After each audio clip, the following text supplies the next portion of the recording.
Why the Channel Islands abandoned rail travel. A Jersey company is hoping to bring train travel back to the island for the first time in nearly 90 years.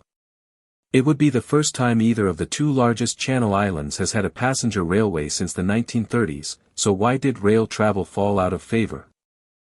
Local historian Ken Baker said the island's small size and hard granite rock made it difficult to run trains or trams economically, especially once motorized buses became available. Mr. Baker said buses literally took the passengers off the trains. Jersey's first railway opened in 1870, from the island's capital in St Helier to St Aubin, a distance of 3.75 miles 6 kilometers according to transport historian John Carman.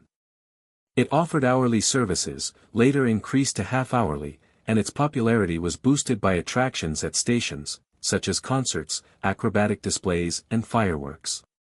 A second railway, the Jersey Eastern Railway, opened 3 years later, while a freight railway was opened in 1884, Mr. Carman said.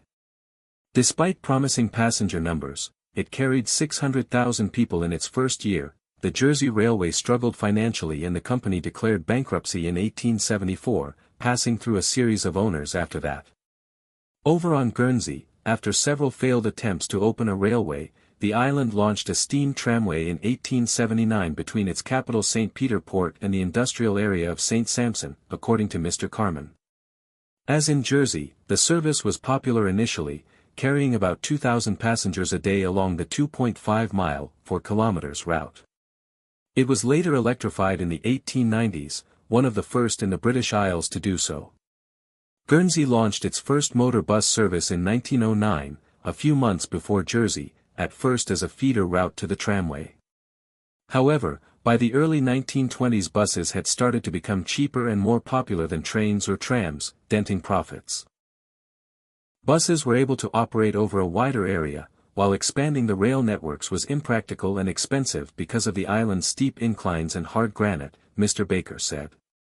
In Jersey, the line to St. Aubin had been built on the edge of the beach, using wooden viaducts and exposed track beds to reduce costs. This made it vulnerable to erosion and costly to maintain. Rusting overhead wires and poles pushed up costs in Guernsey, along with aging carriages, Mr. Carman said.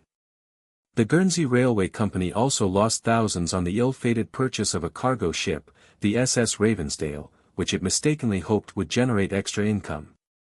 The Jersey Eastern Railway closed in 1929, followed by Guernsey's trams in 1934.